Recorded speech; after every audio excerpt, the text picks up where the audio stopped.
Well, hello, Mavericks. Nice to see you here. This is Rob again. Sorry, I know it's me again. But Untitled is gone with his arrival of his very first child over the weekend. So we're very excited for him. So let's jump into the Forex markets today. And I got to say that in my market recap last night, I talked about how we're likely to continue to stay as a risk-on environment. Well, guess what? That was definitely not correct. And the markets had another down day, and it was actually pretty brutal at some point today. But if you can take a look at these candles here, I mean, take a look at the recovery we had today. At one point, the S&P was down very substantially. NASDAQ was down 3.5% at its low, and we crawled all the way back. So let's talk about what this candle means. So we've got these candles with some long lower shadows. It tells us, okay, there are some buyers out there. The problem is these candles also are showing us there's a lot of heaviness in this market. So there's a lot of selling. So all it's telling me here is that the odds of there being a big bounce off of this low are getting smaller. Now, we thought there was going to be a pretty decent sized bounce, and we talked about all the way up to like 4,100 on the S&P. That's starting to look more and more doubtful as these candles just look absolutely pathetic. However, they keep recovering. They keep hanging in there. So I think the best you can hope for, if you are a long or a bull in this market, I think the best you can hope for is this market hangs on long enough for some good news to come out. Here's the problem. Good news right now is in short supply. There's definitely more bad news. So my case is, I think we're going to hang out around these levels until there's more bad news and take another leg lower. So I'm definitely downgrading my outlook for equities in the risk-on environment. So let's go back and see again, S&P down 0.8%, VT down 0.8%, cryptos had a tiny little bounce. Nothing to get excited about. Cryptos are still absolutely horrific at the moment. They're just not free falling here at the beginning of this week.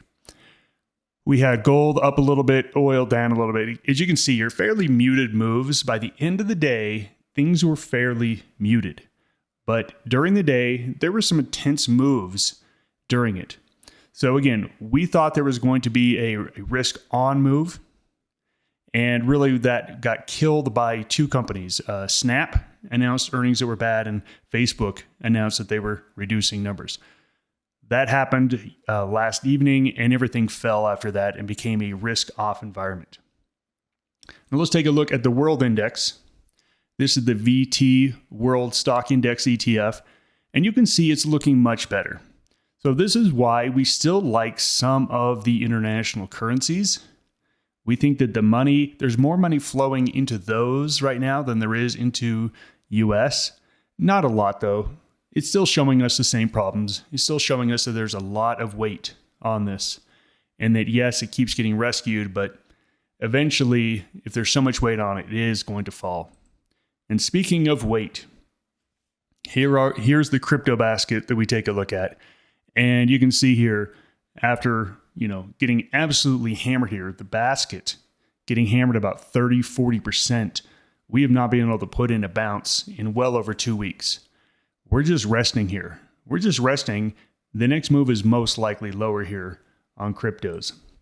So ultimately, we are still at a -3 overall in market outlook. And I have to say that I thought there was going to be a little bit bigger bounce. I know Corey and Darren, we all kind of got together, and Ankit as well, like, okay, we think there's going to be a decent bounce this week. It is just not materialized whatsoever.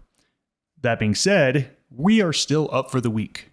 So the S&P is still up 1% for the week. Things are still up for the week. We just thought the bounce would be a little bit stronger, a little bit more in one direction. And I think we have to pull back from that, saying, hey, there's probably choppy trading in here in equities. There's probably no real clear buy or sell in equities at the moment. Let's take a look at the calendar here. So on the calendar, we had German manufacturing this morning, which was much better than expected. Their service is a little bit light, but that definitely gave the euro a little bit of a boost. Now, as I said that we were wrong on the equity market bounce, we were absolutely right on the strength of the euro. So the euro was one of the stronger currencies over the last 24 hours. And that was our call last night that the euro was going to do the best and show the best momentum. Look, it didn't do the absolute best. The yen was the best currency, but it's definitely up there. Tonight, we have the RBNZ statement. Now, the expectations are for a 0.5% rise in interest rates. So again, that's already baked into the price of the Kiwi. Everyone is expecting this. There's probably no way they go 0.75%, and probably no way they go 0.25%. So I think that tonight we're probably going to get not a ton of movement off this RBNZ, because it's only when the central banks surprise the market that the market says, oh my gosh, we didn't price that in. We have to make adjustments and change prices. If, again, everyone's already put their bets down on a raise to 2%. So if it comes out as, hey, we raised it to 2% and it came out as expected, the market is theoretically priced for that eventuality. It's only when something different happens, like if they came out with the 75 basis point hike, that wouldn't cause a massive change in pricing.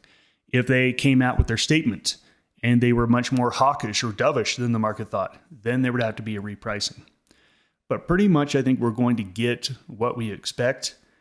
The Kiwi is not showing us any good buy or sell signal here at all. So it's not really a great trading environment to go into a news announcement and look to trade the Kiwi. Now, that being said, we are still going to meet. We meet before all of these RBNZ statements.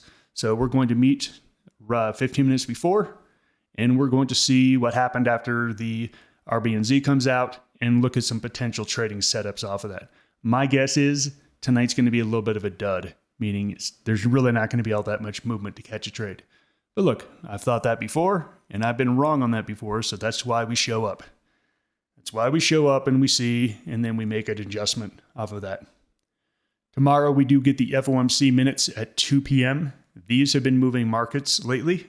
So any dollar traders, specifically in the dollar, I think you need to be watching out for 2 p.m. Eastern time tomorrow for a potential extension or reversal in dollar. And then after that, we're pretty much done for the economic calendar. So let's take a look at our currencies one by one. And we're going to start off with performance. Let's look at performance over the past 24 hours. Here we have our cryptos. And you can see, decent little bounces. Litecoin, that we've said has been the strongest of all of them. It's still been garbage, but it's been the best piece of garbage that you could buy. It actually bounced 1.2%. Bitcoin Cash, 1.4%. Ethereum actually fell, and Solana and Cardano also fell. And this is after these fell 5-6% yesterday. Whenever something falls 5 or 6% and doesn't bounce back, it tells you it's got more downside to go. So this is just a very anemic bounce from cryptos off of some real big damage. In foreign exchange, you can see the yen was the best. Now, we had the yen as a -2 yesterday, and the yen actually showed a lot of strength overnight. And that was really because of the risk-off move that we saw overnight in equity markets. We also had the dollar as a potential short, and we had the CAD as a potential short. And you can see out of those three, the CAD was clearly the best one. Now, we liked euro. And we said, hey, this is probably going to be the best currency overnight. It was not the best, but it was decent. And we talked about the Swiss franc needing to show us that it could actually break out, and it showed us that it could break out today. So I know I paired up Eurodollar, and it was a decent trade. It wasn't great. It wasn't terrible. It was just decent. And obviously, Eurocad, for any of our traders who did Eurocad, was a much better trade overall. But let's see if this is going to hold up through the rest of the 24 hours that we're going to take a look at. Let's start first with Bitcoin. So here's Bitcoin dollar. I am on a 4-hour chart. I've got our 3 velocity indicators in there, a 13-period EMA, parabolic SAR, and an RSI indicator. And you can see here, the overall trend here, you can see is just flat. It's not going anywhere. Until Bitcoin decides to do anything or go anywhere, to me, it's not even worth really looking at. Ultimately, we think this is going to break lower, but we'll just have to wait and see. Any break below 28,500 and 28,600 that's going to be an indication that we're moving down to the next level, which could be all the way down here to maybe 26,000. So we don't like Bitcoin long. You can short it. Don't short it yet. Short it on the break. Here we got Bitcoin Cash. Same thing. So as you can see, they're bearish, but they're just not as bearish as they were yesterday, the day before. Ethereum, same thing. Just simply going sideways, basing off of their big fall. And I actually talked about how Litecoin is showing the most strength of all. And it's not that much strength. It's actually quite pathetic. So no reason at all to get excited, but Litecoin is the best performer. And the reason we like to look at these things is that when cryptos do turn around, what typically happens is the currencies that are the strongest on the way down, even though they fall, Bitcoin falls 20%, Ether falls 20%, Litecoin falls 12%. Those are the ones to buy when the markets turn around, because it shows you people were buying it anyway on the way down because they like it more. So cryptos are just an all-out sell. Let's look at dollar. So the dollar was at -2 yesterday. And you can see it's even weakened more. So dollar is giving us a -3. Dollar saying, hey, go ahead and short me. If we take a look at this on a daily chart, we talked about how it's breaking some key levels here. We are reaching some level of support here. We could get a little bounce, but to me, we have clearly turned the momentum. Look at how steep this EMA was. We've now come down and it's starting to steepen. RSI is telling us to be short. Everything is telling us to be short here on dollar. So dollar is one of our favorite shorts overnight. Here we have yen, and this is the daily chart. I'm going to switch back to a 4-hour chart. But you can see the daily chart on yen. It had a run up, and then it's really done nothing here in the last 2 weeks. But on a 4-hour chart, as you can see, it's basically flat. We've just been moving up and down a little bit. So nothing to get excited about yen. I'm just not looking at yen at all for a trade. Now, Swiss franc was a currency I said, I need you to prove that you can go higher. And it did it. It did it overnight. And you can see we made a new swing high. And look, we're coming down. There's no question. We just made a new high. We know what happens. It comes down. It's likely going to bottom out. Again, this is the Swiss franc basket at 122. We'll take a look at this. But to me, EMA is steep, going higher. Parabolic SAR has been pierced. RSI, okay, maybe RSI isn't showing us a buy right here. But Swiss franc is definitely looking like it wants to go higher. Euro was our favorite currency yesterday, and you can see had a nice run. And then we've just been basing for the last 12 hours. Everything technical on a 4-hour chart is still telling us to be bullish. EMA is going higher. Parabolics are going higher. Yes, the RSI has stopped going higher. So, we backed off a little bit, but Euro still looks really good.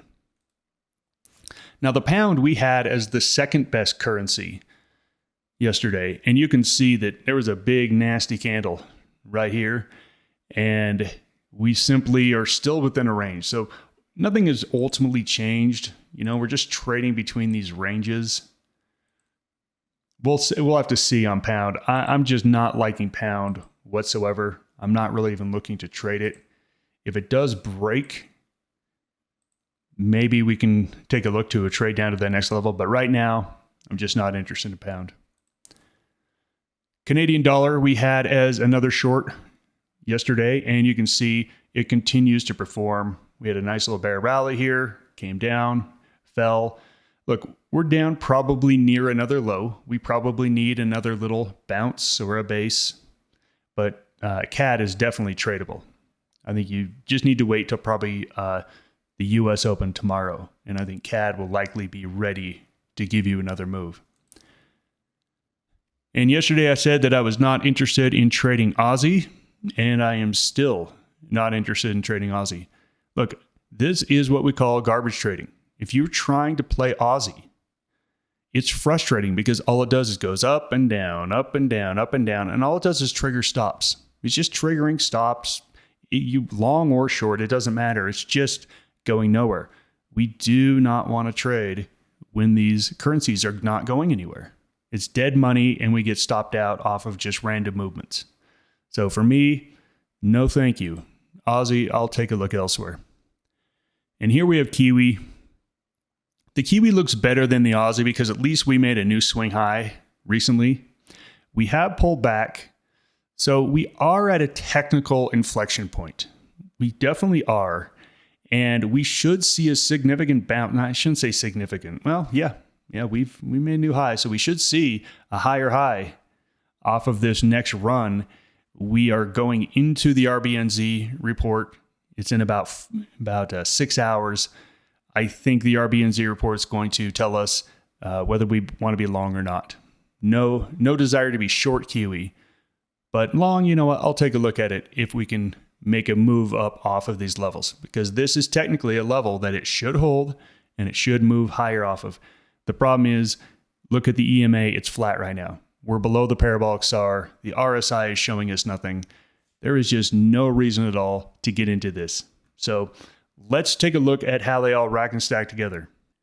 Here is where we were 24 hours ago, and I do have to upgrade the cryptos from atrocious to terrible. That was quite an upgrade, right? Let's see, dollar and CAD, they both worsened. So we're starting to get more negative momentum on these. So we love that. We love to see this. We identified this 24 hours ago. These two currencies were weak. We saw them get weaker. That being said, we saw that yen get stronger. So yen is no longer on the board as a potential trade. So for me, I'm just saying, yen, you're off the board. I'm not interested. Swiss franc finally showed us it wants to play. It wants to continue that run it made yesterday off of the Swiss National Bank report. So Swiss National Bank and Swiss franc is absolutely in play. And pound made a big swing from -2 to +2. I would not be at all surprised if tomorrow it's back to a +2. I just have no desire to play that game where it just goes up and down every other day. So for me, pound, you are off the table as well. So pretty easy. I've got 4 currencies I can trade here. So it's just a matter of pairing them up and taking a look at them. So euro, Swiss franc on the long side and dollar CAD on the short side. And Aussie and Kiwi get a downgrade from +1 to 0. Not that it mattered. We weren't going to trade them anyway at +1, and we're definitely not going to trade them at 0. So let's take a look at some of those pairs that we do think have some potential over the next 24 hours. I am now on an hourly chart, and the first one I'm going to be pairing up together is Eurodollar. Now, this is the currency cross I liked yesterday, and I talked about when you see this pullback, you want to be a buyer of this pullback. So this was the pullback we looked to buy. Got a nice trigger here, the parabolic SAR. So really, entry should have been somewhere around 106.90. 106.90 on the entrance. And you can see we made a nice run. We based for, quite a while, 5 or 6 hours. We made a little bit more of a run. This one is still looking really, really good. The problem is it doesn't have a lot of energy. So we like to trade at Maverick when there's energy. And right now there's just not. And this isn't the Eurodollar's fault. This is more of just the market's fault where we are. The equity markets are weak, but holding in a little bit.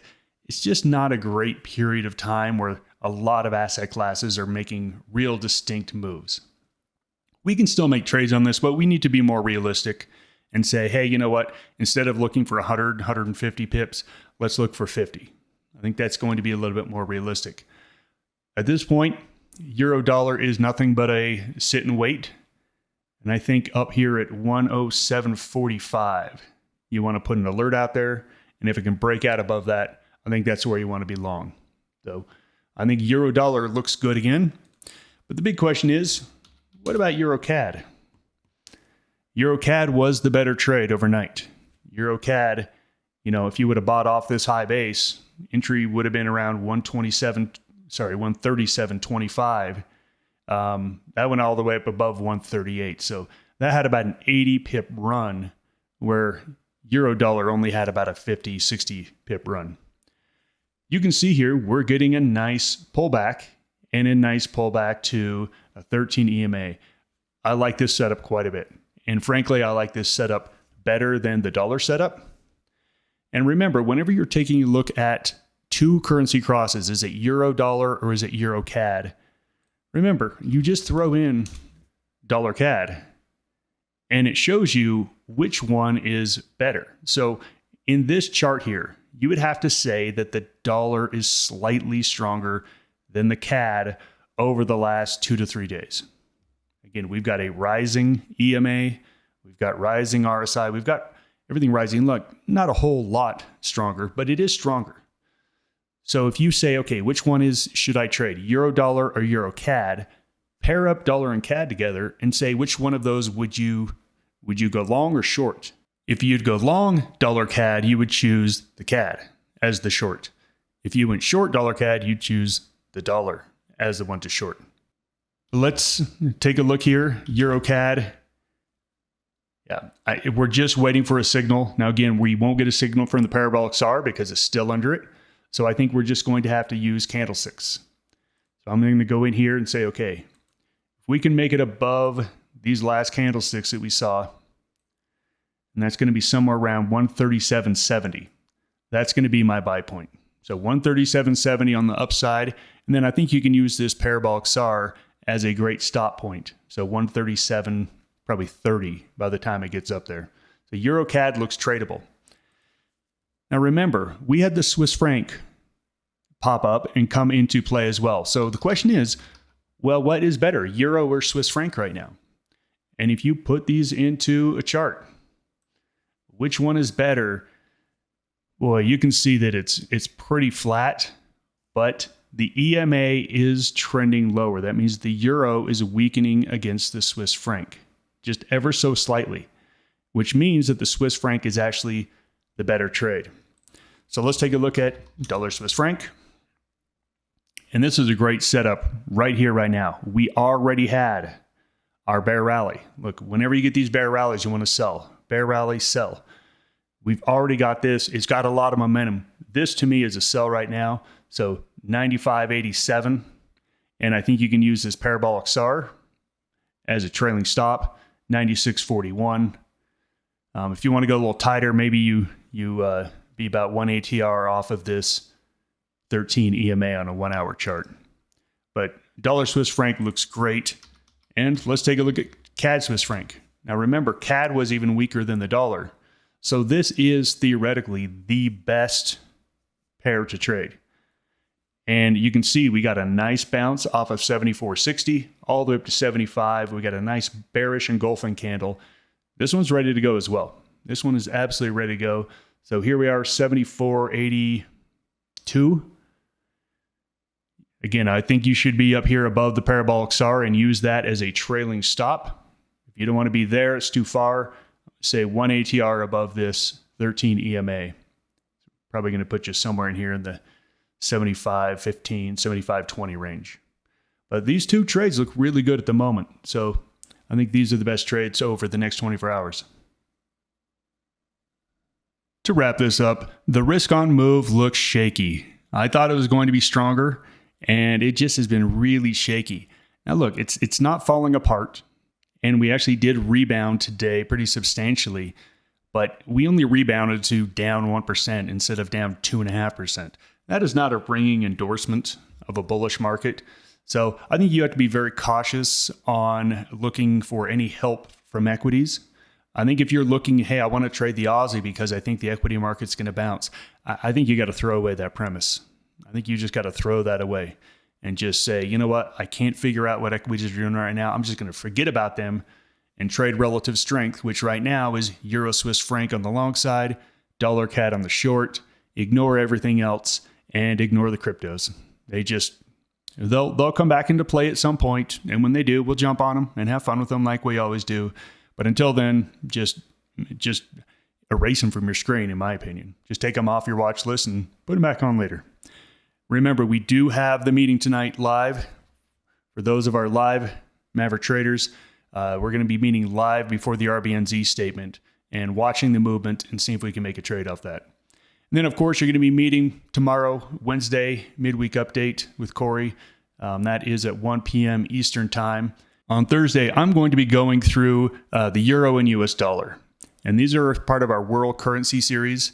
And we're going to be updating these and going through some of the correlations that these two currencies show on a pretty regular basis, just to help you understand, what happens within the cycle. When is the euro the best currency to buy in the economic cycle? When is the dollar the best currency? And really, once you learn those things and you learn economic cycles, you start to be able to see, I want to be looking at the growth currencies here. I want to be taking a look at the currencies of safety here. It just gives you a much better depth of understanding of the foreign currency market. Thanks for joining me. See you later. Goodbye.